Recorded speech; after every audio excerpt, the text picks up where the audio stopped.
Hey, listener, I don't know whether to laugh or cry, but you're back for more. Is this fun for you? A third episode that focuses, in a pretty narcissistic sort of way, I must admit, my college days, wrought with agony, irrationality, and hurting those who care about me. I'm not sure what to think of you. I really can't put my finger on it, but hey, I'm used to that. I can't put my finger on why I think half the damn thoughts that I think. Have you read my book? I'm irrational. Well, my third and final friend is joining us today. I hope you enjoy. Now go get my book at Amazon today.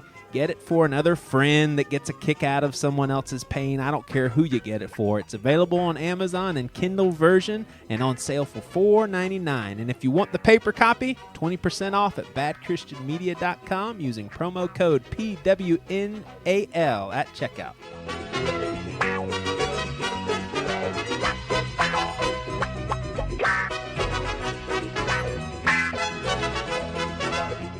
All right, so we are joined with Andy Crissinger, a great friend of mine. I called him Andy Crissinger for the longest time, and he never corrected me.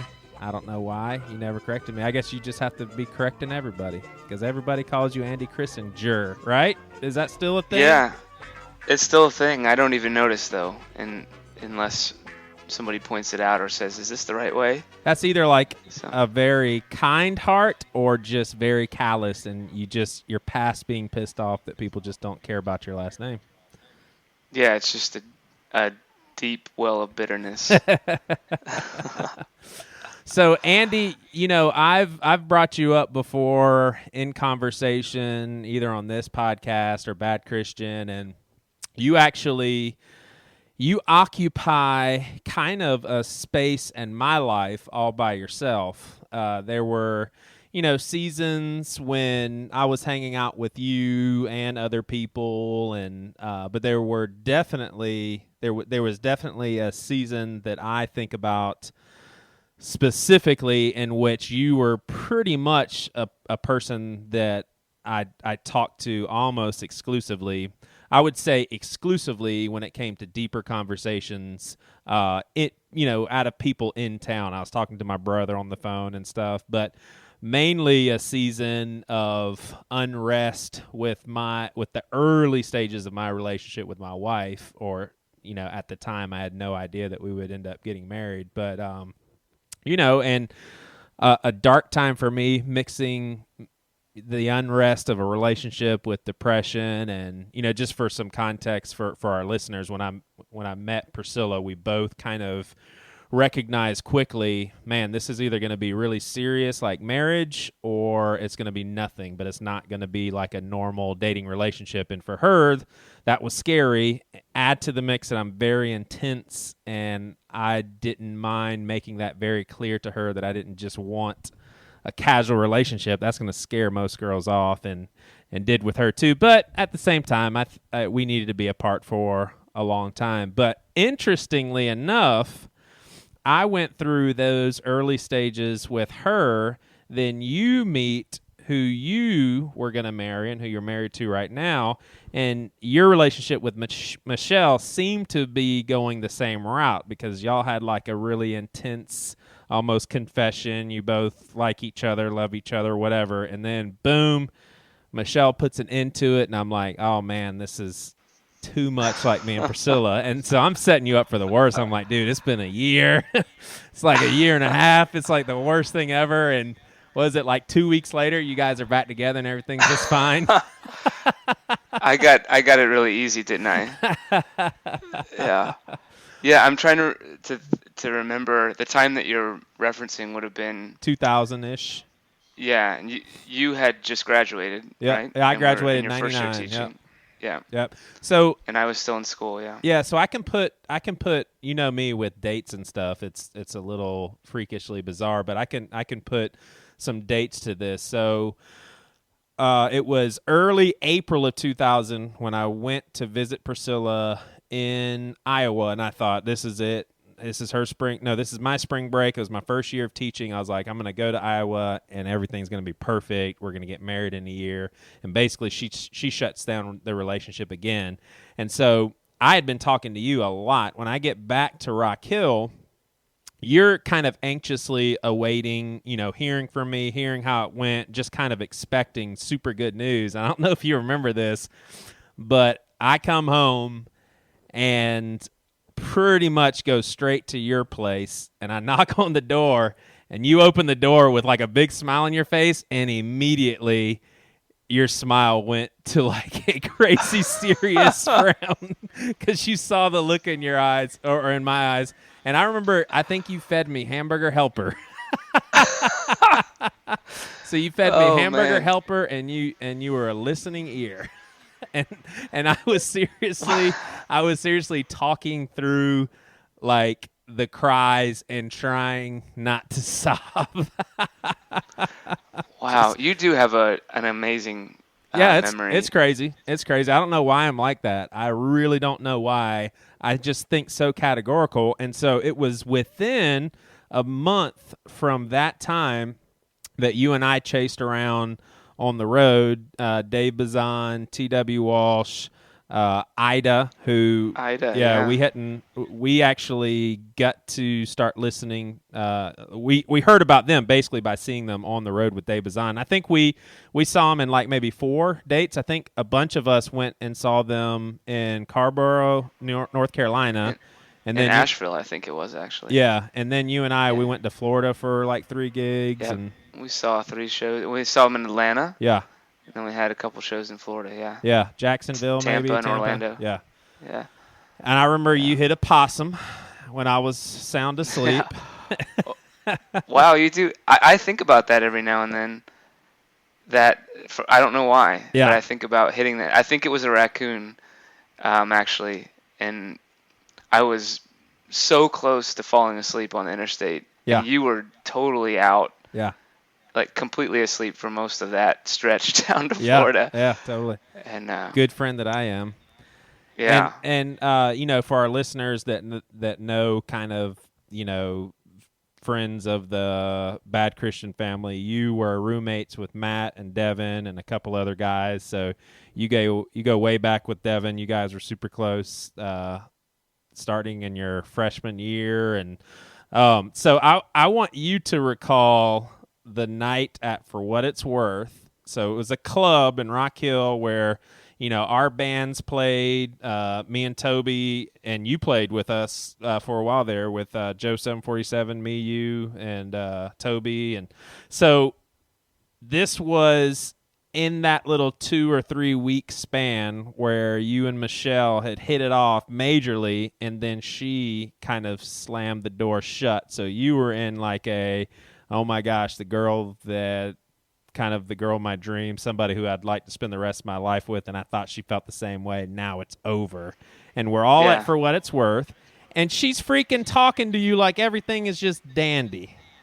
Now, I want you to recall what happened. Yeah. So maybe just a little bit more context.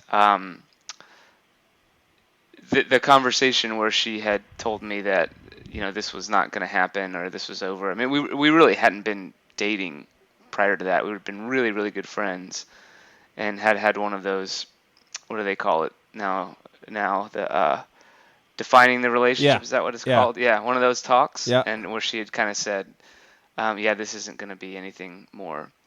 And I had said, I don't know if it was then or a couple days later, like just realized, well, then I just can't like keep being friends and pretending like this is just going to be fine. Right.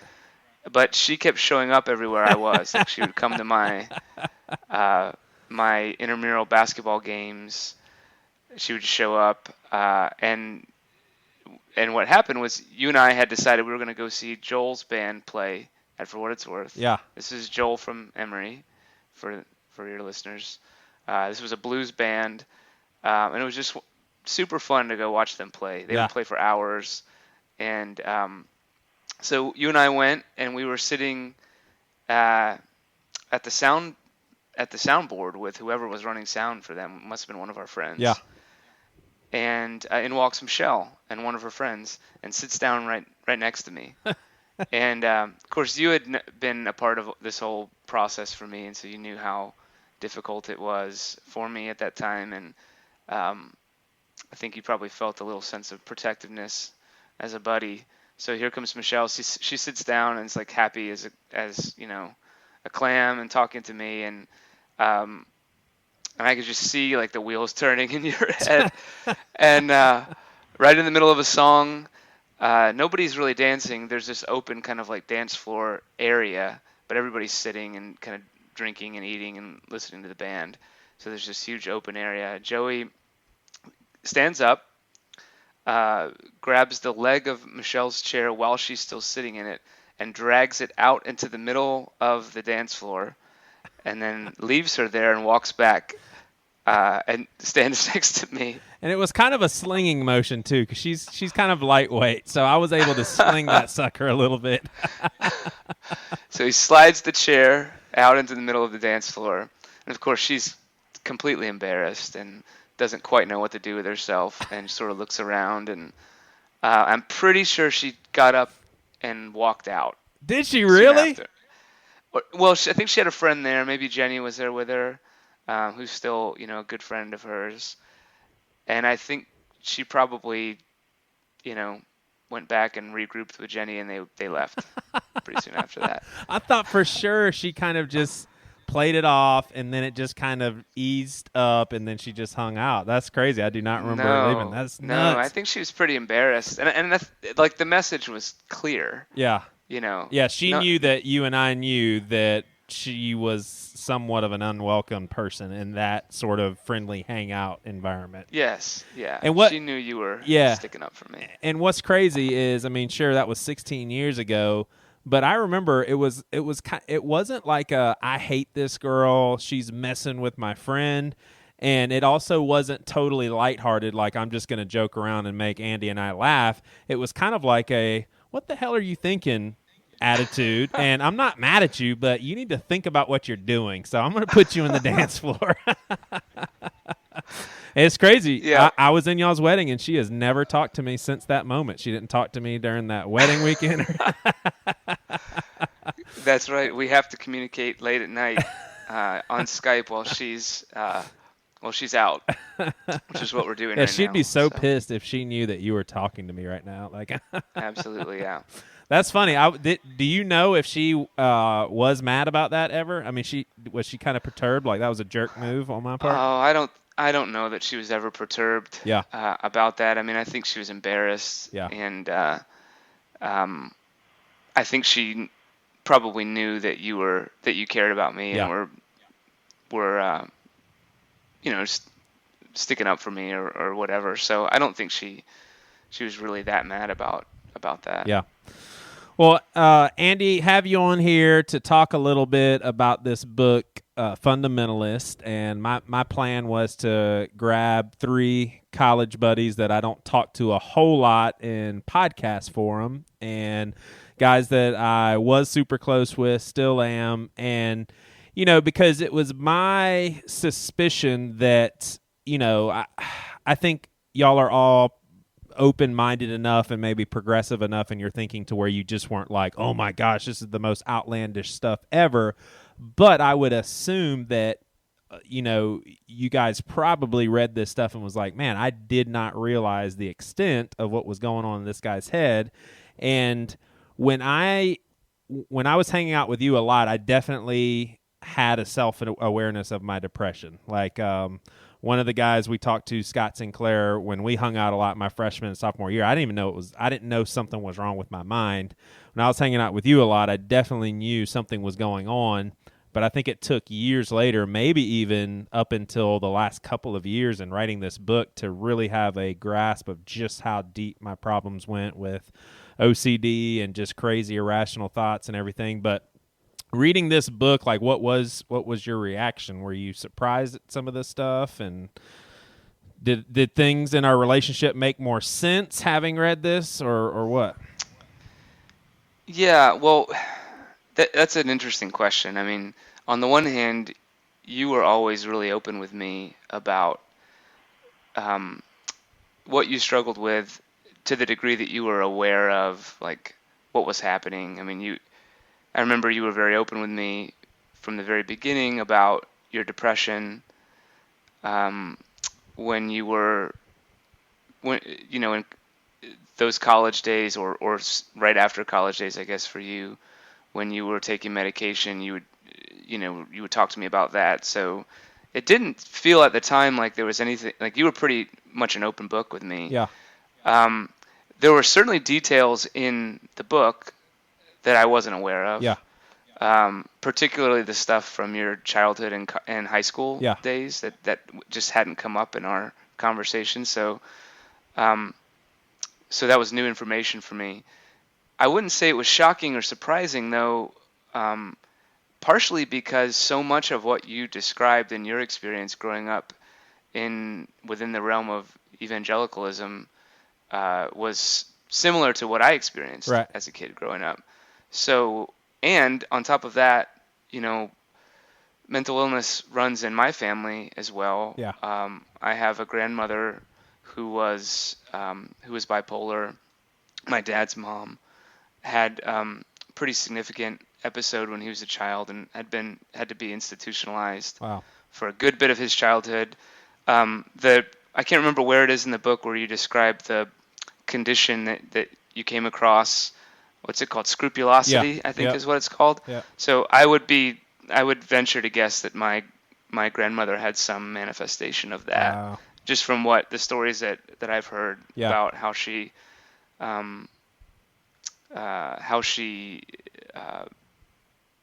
handled like talking to other people about her faith and like how she processed that in her own life. And then one of my siblings has struggled with OCD. Yeah. And I think to a lesser extent I've experienced aspects of that too. Yeah. And particularly as it related to growing up within evangelicalism, and then specifically in my early years inside a church that kind of came out of the holiness tradition. Right. And so a lot of that stuff that you described, a lot of the ways that plays on your mind, if you have any tendency towards obsessing about things, like none of it was foreign to me, but it was a lot of new information that I just didn't realize was stuff that you experienced. Yeah, what's interesting about that is so you have a background not only having struggled a little bit with OCD, but seeing close family members having in-depth struggles. And so your reaction to the book is, okay, wow, this is new information, but it's not like, oh my gosh, I've never heard anything this crazy. I've had people read this book and they're like, this is just unbelievable. I've never heard stuff like this, which to me outline or highlights the problem. And one thing that I try to address at the end of the book is that one of the biggest problems with mental illness is that if everybody that struggled or everybody that knew somebody that struggled was just more open about it and there wasn't like this crazy stigma, then the majority of people would read this and be like, oh yeah, lots of people go through this, and sure, it's painful, but it's not that big of a deal as far as it being like this crazy, unique struggle. Yeah. I mean, I think you're exactly right. And it's interesting. I have some visibility into that phenomenon from a number of different perspectives. One is kind of growing up in a very religious culture and family. Yeah. The other is more recently, well, and then having been in ministry for a period of time as well. But more recently, the work that I've been doing is in executive coaching, working primarily with startup entrepreneurs, and it's really amazing to see how many founders and startup founders and entrepreneurs struggle with depression, and other forms of mental illness. And there's been a big conversation in that world over the last couple of years about trying to destigmatize mental health challenges in that world. And a lot of people there were some high-profile suicides a couple of years back, and it's kind of sparked this larger conversation I think is really healthy within that world about trying to say, hey, this is more normal than we often think, and the fact that it's so stigmatized keeps people like in shame and unable to talk about it, and that so much relief and normalization can come by like just being honest Yeah. with what we're, you know. Yeah, totally. It's interesting because when I first started to hang out with you and interact with you, you were actually in a stage in your life where, and you can correct how I'm describing this if it's off, but you were not in a place of like walking out any sort of faith in God or in the Bible. You had that background, but that wasn't like the centerpiece of your life. And I'm curious because I think that in college, in high school, I was just so closed off and I wasn't hanging out with people outside of school, wasn't going to parties. And so the people in class, I mean, sure, I was a likable guy, had a good personality. So I had friends at school, but outside of that, I just kind of stuck with youth group. In college, I'm totally, submerged in that culture where I'm around people all the time. And I don't think my fundamental struggles had changed at all. I think the only reason why people were able to hang out with Joey Svensson and be like, oh, wow, that guy's cool, and not be turned off from my religious beliefs is just the fact that I wasn't judgmental. I didn't like tell people, hey, that's ridiculous that you're smoking, or those sorts of things, because there was a crowd. I remember at Winthrop, for example, being in a crowd of people, and there was actually someone that mentioned watching The Simpsons, and some girl says, oh, Simpsons, that's a real godly show. Just like she actually said that, and I'm looking at her, I'm like, what was the point of that comment? But that's crazy. That's a crazy thought for me, because the stuff that was going on inside of my mind was just as extreme. But the only thing that allowed myself to be able to interact with people normally is just the fact that, I wasn't judging them. I was okay with hanging out with people that didn't believe in the same way, kind of unlike high school. But when you started to hang out with me, was there, I mean, when you reflect on that, was it like now having read the book, do you look back on that and be like, oh yeah, Joey was a little extreme with this, or was a little cautious with this, or? Yeah, that's a really good question. I actually thought a lot about this in preparation for, just talking with you. I spent some time thinking about when we first really became friends and started to get close, and what that experience was like. Like you mentioned, I'd say the first 3 years of college for me were just a really disorienting time. Heroin and prostitutes. Yeah. No, it was more just like, I had been raised in a Christian home. I had been in church and youth group, although I always felt like a fish out of water in youth group. But that was kind of had been my life. I majored in English and minored in philosophy and religion. And just in college was exposed to like different worldviews, read widely a bunch of different stuff, and just kind of got super confused. Yeah. And you mentioned the crowd, sort of the religious crowd in college. I over the course of those first couple years of school, I was just felt increasingly like distant from that crowd, like not at home there. Right, I did too. And so I think that contributed to my feeling of like just sort of being lost. Like I remember just feeling really confused and not knowing what I believed. And so by the time we first started hanging out, I was, I would certainly not have identified as a Christian at that point. Although it never really left me. Right. Like, I can remember my mom asking me point blank the summer before my senior year of college, do you consider yourself a Christian? And I looked at her and I was like, I don't know. I don't think so. Yeah. And destroyed her. I'm sure it did. It was it was really hard for her to hear that. But so that's when we first met. And what's interesting about what struck me about you was, number one, you were not like the other the other Christian kids that I knew. Right. And when I've over the last decade, when I've shared my testimony or whatever with people, like our relationship, our friendship is a part of that. Oh wow. Um, and I usually like name you in that. Um, and I was in a time in my life where I really was confused, wasn't quite sure what I believed. Certainly hadn't seen a model of Christian like living that seemed authentic and to me, and so here was this friend who, on number one, would like really listen to me, Right. and I felt like was attentive, and up to that point, I was starting to feel also sort of frustrated with certain relationships in my life. Like I wanted like real friendships, like where we could talk about You had just deep never met a things. pastor And before, man. I mean, that's right, that's right, yeah. Um, and so you were somebody who listened. We could talk. Our conversations could have some depth, in addition to having fun and kind of cutting up. Yeah.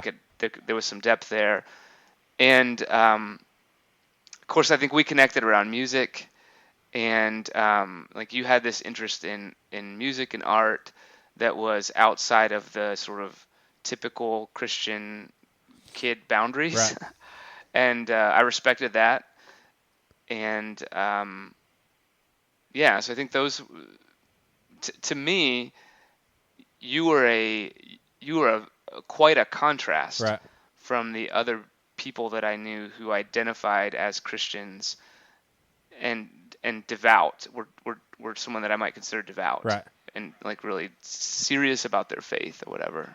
So Yeah, that's playing into what I'm reflecting on right now, is that almost doesn't make sense, and I don't even know what allowed me to be that way because of the inner turmoil that was going on. Like, it would seem like the stuff that was going on inside of me would have made me the kind of person that was just listening to a certain type of music, using certain type of words, preaching a certain message, not watching certain movies. But I guess, when you and I started hanging out, I mean, that was at the very early stages of me not just listening to Christian music and me watching R-rated movies. You know what I'm saying? I mean, it was almost just like, oh, wait a second, I think everything's okay.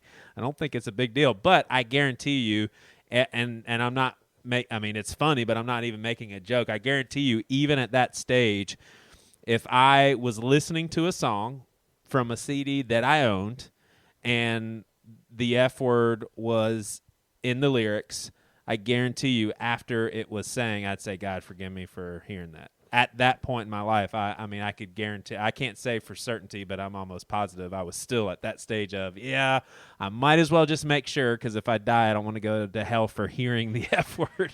yeah, man, that's quite a burden to carry. Yeah.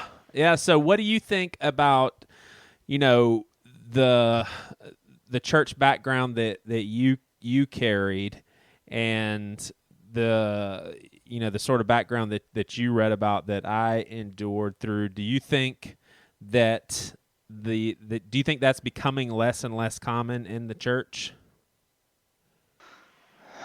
Oh, that's a tough question. I mean,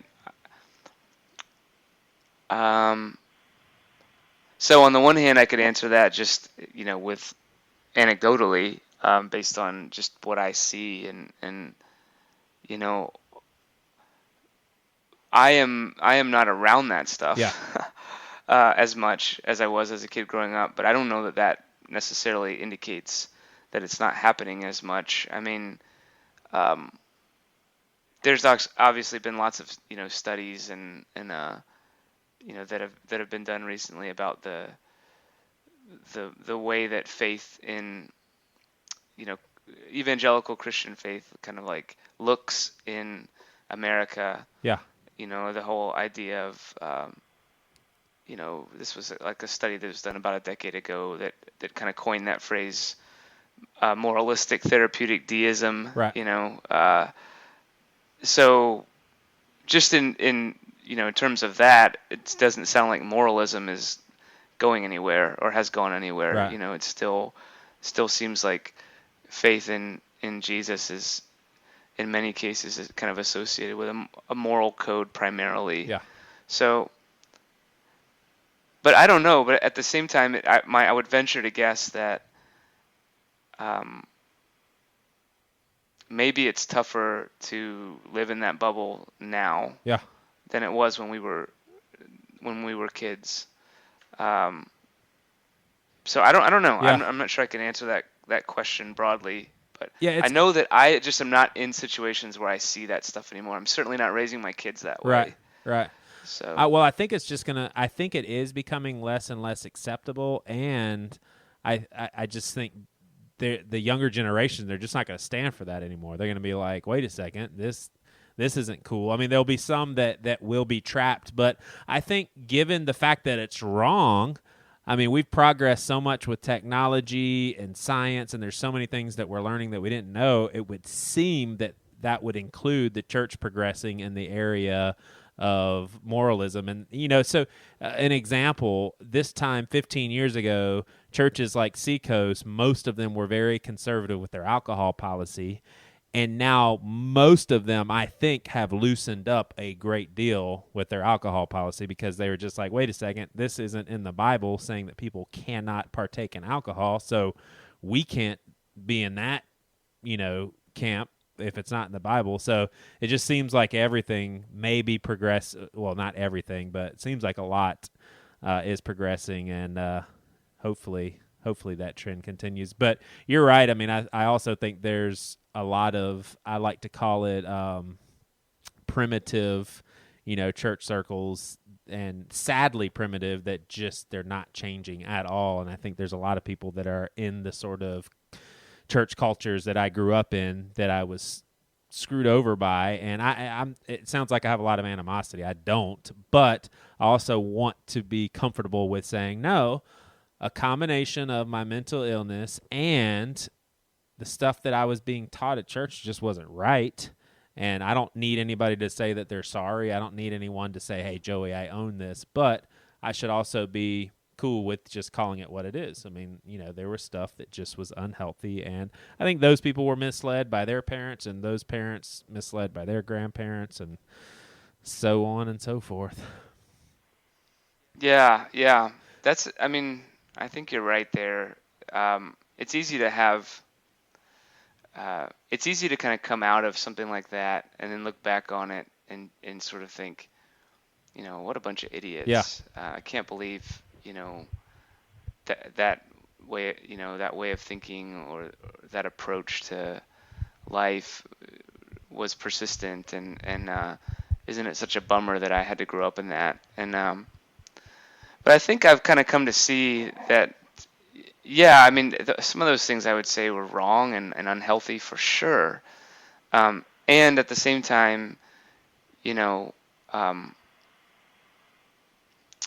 you think about yourself as a little kid growing up in that environment, Yeah. like you were doing the best you could Yeah. with what you had, and you were concerned with belonging, and you were concerned with being accepted and being a part of the group, and like really, really fundamental human concerns, and you were doing the best that you could to kind of make things work within that world. And if you think about that, and then you think about somebody growing up in that, and then kind of knowing nothing else, and sort of that passing that then on down to their children, which presumably are those of us who grew up in, like families that were Christians for generations, like that's kind of what was happening. Yeah. That stuff was just sort of being passed down. Like, I don't know, it gives you a little bit more compassion on that. I'm not trying to let everybody off the hook No. say, I think that's great perspective. like moralism or legalism isn't kind of ridiculous. Certainly it is, but hey, if you want to stick up for the yeah. Ku Klux Klan, man, you just go right ahead. And I'm just, no, I Yeah, think what play that logic out to its extreme. You're right. No. Yeah. I think what you're saying is actually healthy and needed, and definitely balances this conversation out. Last thing is I think you're probably a little more of a careful person than I am. I think not with me personally. You and I have had a pretty open relationship mutually, but I think you're more guarded. A little, take a little more time to open up, and that's probably a lot of wisdom as well. Are you fearful, or when you read this book and reflect on the fact that there's going to be thousands of other people that read it, like, is there anything that makes you a little uneasy about that, considering you care about me as a friend? I don't think so. No.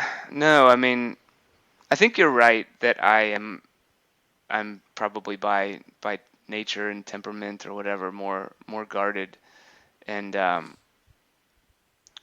but that's been there's been a pretty big shift for me in that. Yeah. I think as an adult, and just seeing how that has not served me in a lot of ways, and it's kind of been a part of my adult journey. Yeah. In that, and certainly the work that I've been involved in over the last decade has been actually very much related to encouraging vulnerability and kind of authentic connections between people. Nice. Both inside ministry and now outside. I'm not in vocational ministry. Haven't been for 4 years now. So yeah, I don't think anything in here really scares me. I don't think so. I mean, there's maybe a part of me that would love to see you have a voice with certain people that I imagine might see details in this and immediately write it off. Yeah. Because it's a little too maybe crass and not articulated more maturely, or because explain that, because I'm really curious about that. Yeah, maybe that not that it's not articulated maturely, but that it might be easy to say, oh, well, he talks about his penis Right. for a chapter, Right. I can't take this serious. Right, Yeah. exactly. No, totally.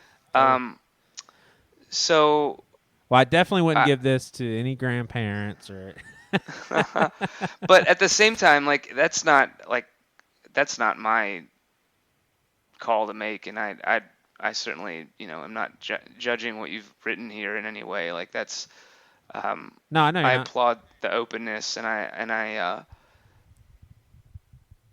I'm glad that you're sharing what you're sharing. So I don't think I'm scared for anything for you. Yeah. Cool, man. Well, yeah.